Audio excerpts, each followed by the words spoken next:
오늘은 나의 가치는 무엇으로 증명하는가라는 제목으로 하나님 말씀 함께 증거하도록 하겠습니다.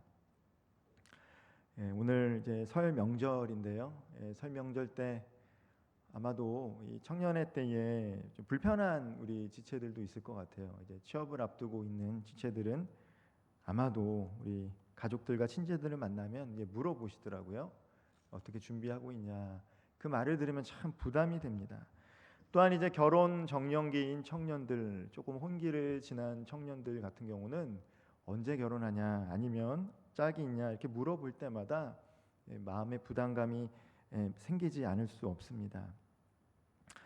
이 자리에 나오신 우리 청년들과 성도 여러분 축복합니다. 참 명절이 쉽지가 않죠. 예전에 신문을 읽다가 본 기사예요. 이 프랑스 중상층 기준에 대해서 이렇게 나와 있더라고요.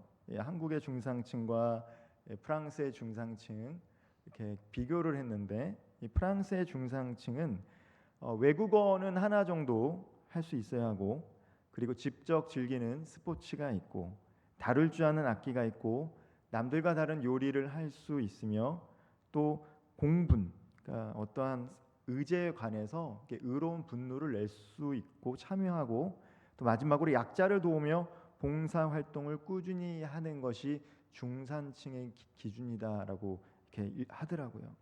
우리 한국의 중산층의 기준은 어떤 거였냐? 한 번 정도 들어봤을 거예요. 부채 없는 아파트 30평 이상 소유, 월급이 500만 원 이상, 자동차는 2000cc급 중형차 소유, 예금에 잔액 1억 이상 있고, 해외여행은 1년에 한 번 정도 갈 것. 이게 한국의 중상층이다라고 합니다.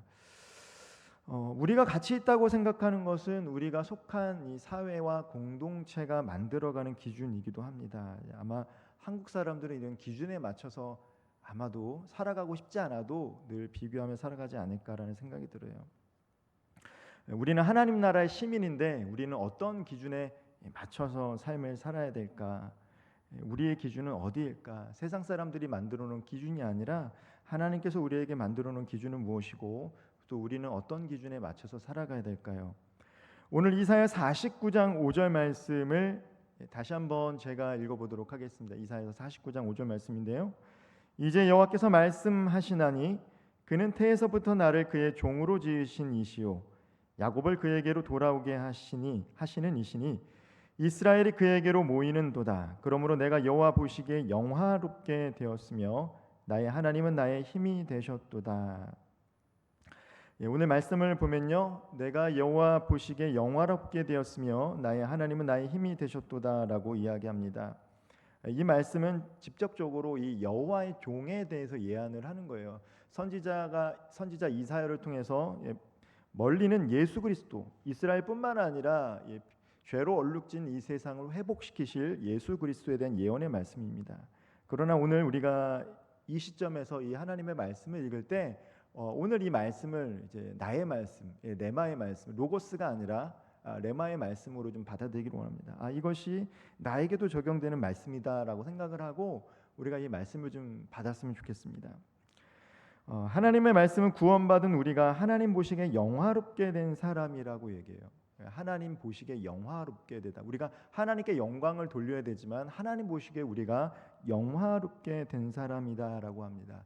그런데 이 영화롭게 된 사람이다라는 뜻은 이제 가치가 있는 존재라는 뜻을 담고 있어요. 이제 히브리어로 영화롭게 되다라고 하는 뜻은 가치 있는 존재가 되었다라는 것을 의미하고 있습니다. 저와 오늘 이 자리에서 예배드리는 우리 청년들과 성도 여러분들이 하나님의 은혜로 구원받고 하나님의 백성이 되는 순간 매우 가치 있는 존재라는 거예요. 영화로운 존재가 되었다라는 거예요. 우리가 그것을 피부로 느끼든 느끼지 못하든 하나님은 우리를 그렇게 가치 있는 존재, 영화로운 존재로 간주하신다라는 것입니다.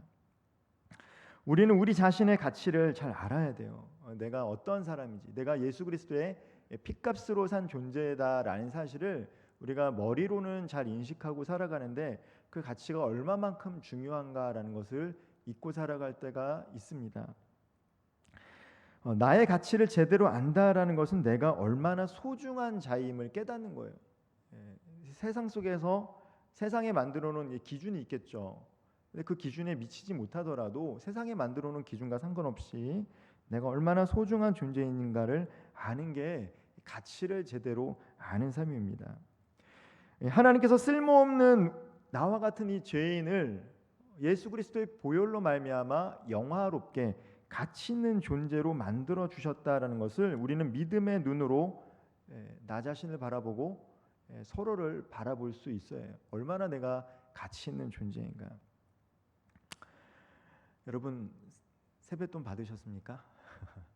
명절에 이제 세뱃돈을 아직도 이제 받는 학생들인 경우는 이제 또 우리 친척들, 특별히 뭐 할머니, 할아버지가 계시다라고 하면 이제 세뱃돈을 받을 수 있을 거고요. 이제 아르바이트를 하거나 아니면 또 이제 직장 생활을 하기 시작하면 부모님께도 이제 드리는 시기이기도 하고, 또 조카들 만나면 이제 세뱃돈을 줘야 되잖아요. 저도 어제 우리 조카 만나서 이 세뱃돈을 줬어요. 아이들도요 돈이 얼마나 좋은지 다 안다라는 것이죠. 아직 초등학교에 들어가지 못했지만 뭔가를 주면 항상 좋아해요. 여러분 5만 원짜리 지폐를 여러분에게 준다고 했을 때 그것을 안 받는 사람은 아무도 없을 거예요. 그렇죠? 준다고 하는데 누가 그걸 안 받겠습니까? 구겨지고 조금 지저분해져도 주면 다 받아요. 왜요? 그 5만 원은 5만 원의 가치가 있다는 것이죠. 이것으로 무엇인가를 교환할 수 있는 화폐 가치 수단이 5만 원이라는 건 되게 중요하다는 거예요. 심지어 그 5만 원을 땅바닥에 떨어뜨려도 발로 밟아도 주워서 갔습니다. 왜요? 5만 원의 가치를 알기 때문이에요. 마찬가지인 것 같아요. 우리가 때로는 이렇게 땅에 떨어진 것처럼 느껴지고 짓밟혀진 것처럼 느껴지고 구겨진 것처럼 느껴질 때가 있어요. 살다 보면 그렇게 느껴질 때가 있죠. 나는 뭔가 내 자존감이 확 떨어지고 밖에 나가서 짓밟인 것처럼 느껴지고 가치가 없는 것처럼 느껴질 때가 있지만 그것은 내가 느껴지는 것이고 나의 가치는 여전히 변함이 없다라는 사실을 기억하셔야 돼요. 5만 원은요 5만 원의 가치가 있는 것처럼 우리 예수 그리스도의 피값으로 산 우리는 우리의 가치가 있어요. 매우 영화로운 존재라는 거예요. 그런데 우리는 이것을 잊고 살아갈 때가 있습니다. 하나님은 여전히 우리들을 사랑하시고 우리를 소중한 존재라고 말씀하시는데 내가 원하는 시험에 떨어졌거나 성적에 떨어졌거나 취업이 되지 않거나 연인에게서 시련을 당할 때 상처받았다고 이렇게 무너진 삶을 이렇게 지속하는 경우들이 있다는 거예요. 때로는 이렇게 지나치면 자포자기할 때도 있어요. 될 대로 되라. 그러나 나는 여호와 보시기에 영화롭게 되었으며 나의 하나님 나의 힘이 되셨다라는 것을 우리가 이 말씀을 잡고 체험하는 것이 필요합니다. 내가 약해졌어도 무너졌어도 실패했어도 나는 여전히 하나님 보시기에 가치 있고 존재 있는 자다라는 것을 먼저 나의 스스로가 선포하면서 나아가야 돼요. 입술에 권세가 있다는 거 여러분 꼭 기억하십시오. 하나님께서 세상을 창조하실 때 말씀으로 창조하셨거든요. 하나님의 형상을 닮은 이마고 데이, 하나님의 형상을 닮은 저와 여러분들에게는요 말의 권세가 있어요.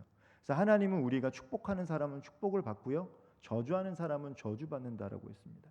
특별히 우리 통합식 교단의 목사의 역할이 뭐냐면 축복을 해준다라는 거예요. 축복해주는 사람이에요. 마찬가지 여러분들도 축복해주는 사람들이에요.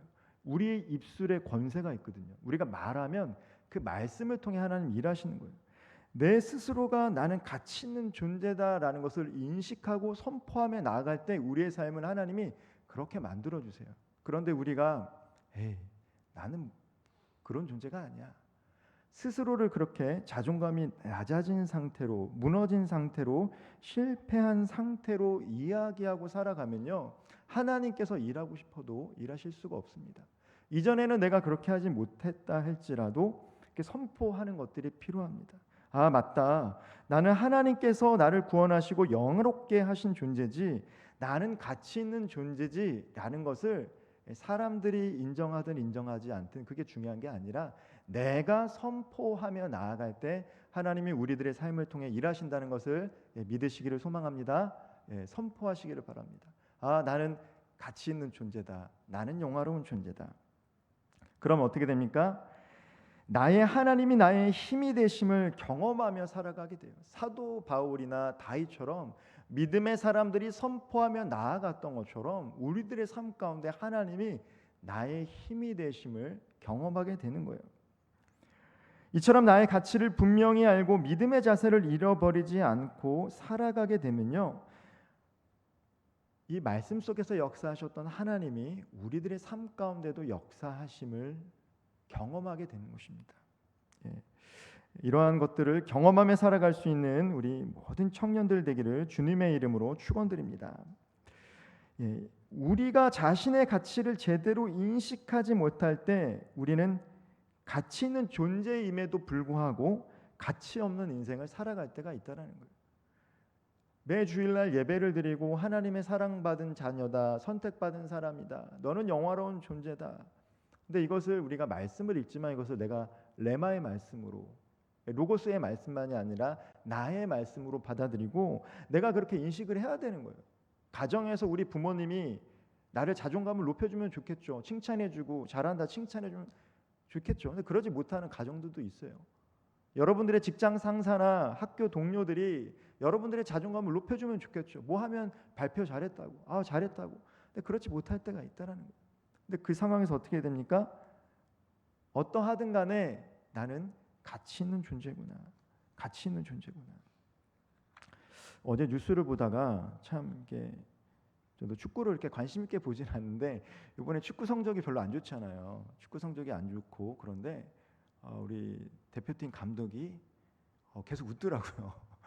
그러면서 다이아몬드 멘탈, 그 밑에 기사가 다이아몬드 멘탈이다 이렇게 나오더라고요. 그러면서 그 코치 감독이 했던 말이 나는 누구도 두렵지 않다 이렇게 얘기를 하더라고요. 그래서 이거 대단하신 분이다라는 생각이 들어요. 사람들이 많이 비난을 많이 했거든요.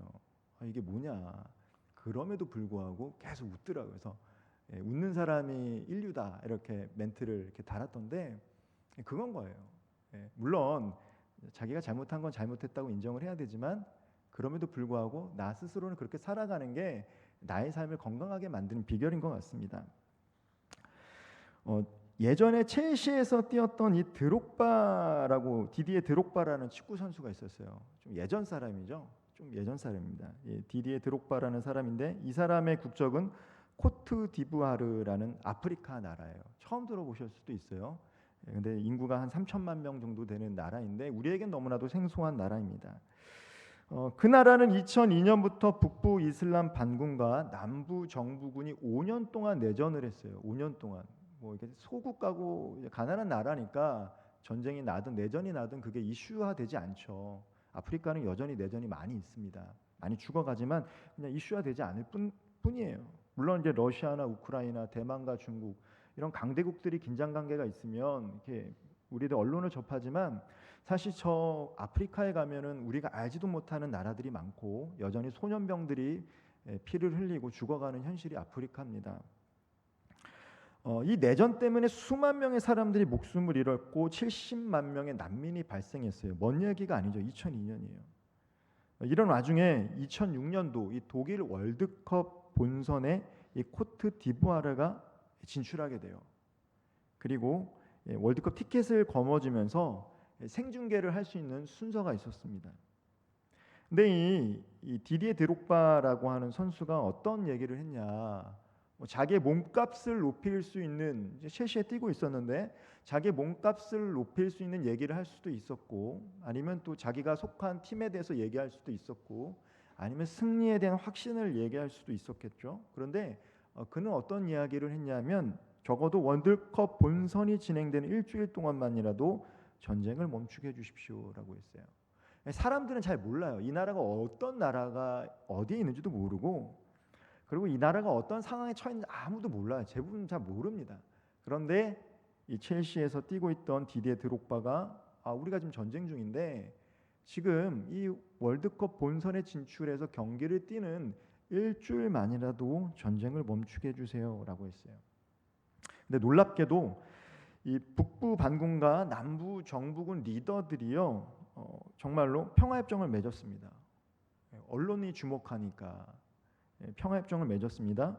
그리고 2007년도에 정말로 종결했어요. 전쟁이 끝났어요. 근데 그 후에도 이 디디바 드록바는요 첼시의 도움을 받아서 축구 기금도 마련하고 종합병원도 건설하고 조국 아프리카 자기가 살고 있는 코트 디부아르에 많은 도움을 줬어요. 그래서 이 선수의 별명이 뭐냐면 전쟁을 멈추게 한 사나이라는 별명을 얻게 됐어요.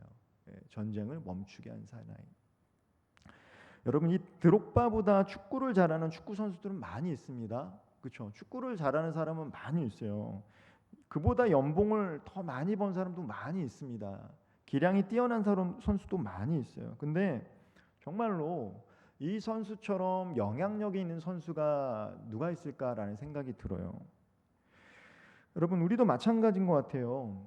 우리가 어떤 직업을 가졌는가, 어떤 학교를 나왔는가, 얼마만큼 연봉을 내가 버는가, 이게 중요하지 않다는 얘기는 아닙니다. 이게 중요하지 않다는 얘기는 아니에요. 그러나 나의 가치가 이것들로 인해서 규정되는 게 아니라는 거예요. 여러분, 내가 어떤 직업과 직무를 가지고 있는 것도 중요하지만 그 일들을 통해서 나는 어떠한 삶을 통해서 하나님께 영광을 돌리고 하나님이 기뻐하시는 삶을 살아가는가, 이게 더 중요하다는 것이죠. 예수 그리스도께서 십자가에 달려 죽으심으로 하나님과 우리 사이를 화평하게 하셨던 것처럼 한 축구 선수는 자신의 명예와 인기로 만족하며 살 수 있었지만 전쟁을 종식시키는데 그의 영향력을 행사했다라는 거예요. 자신의 몸값을 높이는데 영향력을 썼던 것이 아니라 자신의 조국을 위해서 헌신했습니다.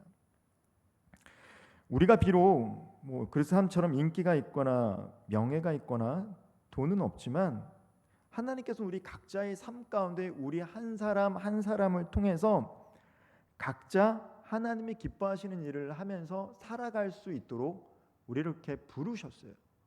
저는 목사로 부른 거고 또 여러분들은 다른 직장 혹은 나중에 또 가정을 이루면서 어머니로서 각자의 모습이 달라요. 다 똑같을 수가 없습니다. 그러나 내가 어떠한 자로 부르심을 받았고 나는 어떠한 가치가 있는 자인가, 그리고 나는 누구에게 영향을 주고 있는가, 너무 중요합니다.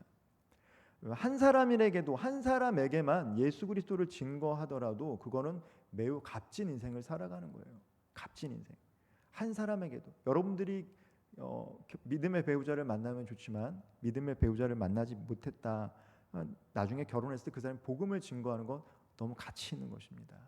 가정을 이뤄서 자녀들에게 믿음을 전수하는 건 너무나도 가치 있는 거예요. 아직 가정을 이루지 못하고 결혼하지 않는다 할지라도 여러분의 직장과 학교에서 한 사람에게만 그 생명을 구원하는 일은 매우 가치 있는 일입니다. 이것을 꼭 기억하셨으면 좋겠습니다. 우리는요, 다른 것으로 나의 가치를 드러내려고 하면 세상 속에서 질 수밖에 없어요. 다윗이 골리앗과 싸울 수 있는 비결이 뭡니까? 창과 단창으로 나아가지 않았습니다. 만군의 하나님 그 여호와 이름으로 나아갈 때 다윗이 골리앗을 이길 수 있었어요. 여러분, 우리가 세상의 골리앗 어떻게 이길 수 있겠습니까? 똑같이 사람들과 열심히 경쟁하고 내 노력으로 해서 내가 하나님 영광 올리겠다. 하나님은 그 방식으로 우리들의 삶을 승리케 하시지 않아요. 약할 때 강함 되는 하나님을 인정하며 그렇게 하나님이 인도하신 대로 받을 때 세상 사람들의 눈에는 그렇게 누리고 있지 못하고 그리고 쌓지 못했다 할지라도 하나님이 그 사람을 통해서 일하시는 거거든요. 이 세대를 본받지 말고 마음을 새롭게 함으로 하나님의 선하시고 기뻐하시고 온전하신 뜻을 분별하고 가치 있는 것을 선택하며 살아갈 수 있는 저와 우리 청년들 되기를 소망합니다. 이 시대에 무엇이 가치 있는 것인가? 많은 청년들, 많은 사람들이 이것이 좋다라고 하고 그것을 붙잡고 달려가려 할 때 저와 여러분들은 무엇을 표대로 삼고 달려가야 하겠습니까? 그리고 어떠한 삶이 가치 있는 삶이라고 생각하며 우리의 인생을 준비하겠습니까? 우리는 아직 완성된 사람이 아니다라는 것을 꼭 기억하셔야 돼요. 완성된 사람이 아니에요. 우리는 만들어져 가고 있는 존재라는 거예요. 언제까지요? 우리 호흡이 끝나서 주님 뵐 때까지. 완전한 존재가 아닙니다. 저도 계속해서 주님 손에 붙잡혀서 되어져 가는 존재가 되어야 되고 함께 예배를 드리고 있는 여러분들 또한 그런 존재가 되어야 돼요. 원대한 꿈을 가진 올리브 나무와 이 떡갈나무, 이 소나무 이야기 혹시 들어보셨습니까? 이 나무는요 각각 특별한 존재가 되고 싶었어요. 올리브 나무는요 화려한 보석 상자가 되어서 그 안에 온갖 보물을 담는 화려한 삶을 살고 싶었어요. 떡갈나무는요 왕을 태우고 바다를 건널 거대한 배가 되겠다고 하는 그런 꿈이 있었고요. 소나무는요 언제나 높은 곳에 버티고 서서 사람들이 자신을 우러러 보면 좋겠다라고 하는 꿈이 있었어요. 그런데 화려한 보석 상자가 되겠다고 하는 올리브 나무는 더럽고 냄새나는 짐승의 먹이를 담는 구유가 되었습니다. 위대한 왕을 태울 배가 되고 싶었던 떡갈나무는 조그만한 낚싯배가 되었어요. 높은 곳에서 사람들에게 위대한 창조 섭리를 보여주고 싶다던 이 소나무는요 벼락에 맞아 부서지고 나무꾼이 그것을 쓰레기 더미에 던져버렸습니다. 그런데 새 나무에게 어떤 일이 일어났습니까? 자신의 가치는 별 볼 일 없다라고 생각했던 이 새 나무에게 어떤 일이 일어났습니까? 구유가 되었던 올리브 나무는 바로 예수 그리스도께서 머물렀던 말구유가 되었어요. 작고 초라한 낚싯배가 되었던 떡갈나무는요 만왕의 왕이신 예수님이 그 배에서 사람들에게 설계하셨던 귀한 강대상이 되었어요. 버려졌던 이 소나무, 벼락 맞았던 이 소나무는요 나중에 예수님이 매달리실 십자가가 되어서 오늘날까지도 많은 사람들에게 하나님의 사랑과 은혜를 증거하는 상징이 되었습니다. 짧은 이 이야기의 핵심이 무엇입니까? 이 나무들이 원하는 결과를 갖게 된 건 아니라는 거예요. 내가 추구했던 삶이 다 있었어요. 가치에 맞게. 나는 화려한 보석 상자가 되고 싶어. 나는 왕을 태우는 그런 배가 될 거야. 나는 사람들이 우러러보는 존재가 되고 싶어. 그러나 그 꿈이 산산이 조각이 났지만 결국에는 이 떡갈나무와 소나무와 올리브나무는 하나님께 귀히 쓰임 받았다는 것이죠. 삶을 살다 보면 우리들의 인생이 우리가 원하는 방향으로 흘러가지 않을 때가 있습니다. 그리고 사실 많은 사람들은요 자신의 계획했던 대로 살아가지 않아요. 그렇게 살아가는 것 같습니다. 그러나 그렇다고 해서 그 인생이 무의미하지 않습니다. 실패한 것도 아니고요 가치가 없는 것도 아닙니다.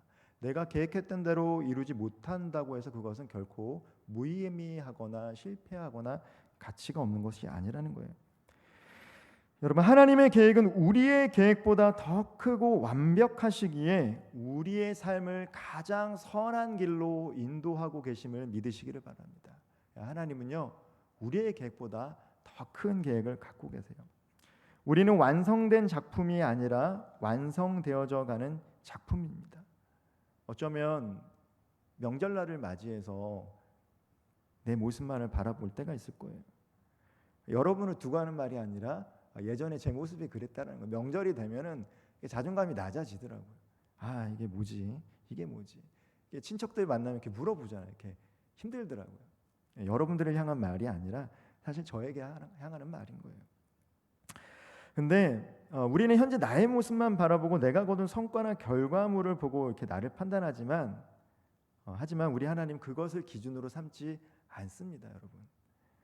지극히 높으신 하나님의 아들인 예수 그리스도의 보혈로 우리가 씻으심 받고 하나님께 영화로운 존재, 가치 있는 존재가 되었다는 이 사실을 꼭 기억하셨으면 좋겠습니다.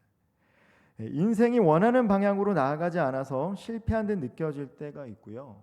그리고 지금 어제와 오늘과 내일에 특별히 어떤 계획이 없다 보면 무의미하다라고 생각이 될 때가 있어요. 그리고 지금 내가 뭐 하고 있는 거지? 라고 느껴질 때가 있습니다. 그러나 그 가운데서도 여전히 하나님은 우리를 향한 계획이 있으시다라는 거예요.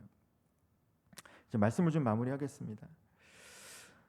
우리는 예수 그리스도께서 핏값으로 사신 매우 가치 있는 존재임을 꼭 기억하시는 저와 우리 청년들, 우리 성도님들 되기를 주님의 이름으로 축복드립니다. 세상은 우리가 어떤 직업 혹은 일, 연봉 그리고 어디에 사는지로 평가할지도 모릅니다. 그러나 이 땅에서 살아가면서 그 기준을 무시할 수는 없지만 우리가 하나님 나라의 시민으로서 가치를 기준을 명확히 두고 살아가는 것들이 필요합니다. 세상의 기준이 아니라 하나님 나라의 기준으로 우리가 어떠한 일을 하든 어떠한 직업을 갖든 얼마를 벌든 나는 예수의 피값으로 산 매우 귀중한 존재이구나라는 것들을 기억하시면서 하나님께서 기뻐하시는 삶을 살아가고자 여러분들의 인생을 준비하시고 인생을 들을 수 있기를 바랍니다. 그렇게 결단하고 결심하고 미래를 준비할 때 혹 여러분들의 계획대로 흘러가지 않을 때가 오히려 더 많을 것입니다. 그러나 안심하십시오. 그것도 하나님의 계획의 일부라는 사실들이 여러분들이 기억했으면 좋겠습니다. 우리의 뜻대로 가지 않더라도 하나님은 그 속에서 하나님의 일들을 계획하시고 여러분의 인생을 통해서 하나님 영광 받으시고 여러분들이 영화로운 존재로 가치 있는 존재로 살아가기를 바랍니다. 하나님은 그러한 분이십니다. 우리가 가치 있는 존재, 영화로운 존재로 살아가기를 바라십니다. 하나님 보시기에 영화로운 인생, 가치 있는 인생을 살아감으로 말미암아 나도 기쁘고 남들도 기쁘게 하는 그런 축복의 통로로서의 삶을 선택하며 살아갈 수 있는 우리 모든 귀한 청년들과 성도님들 되기를 주님의 이름으로 축복드리겠습니다. 기도하겠습니다.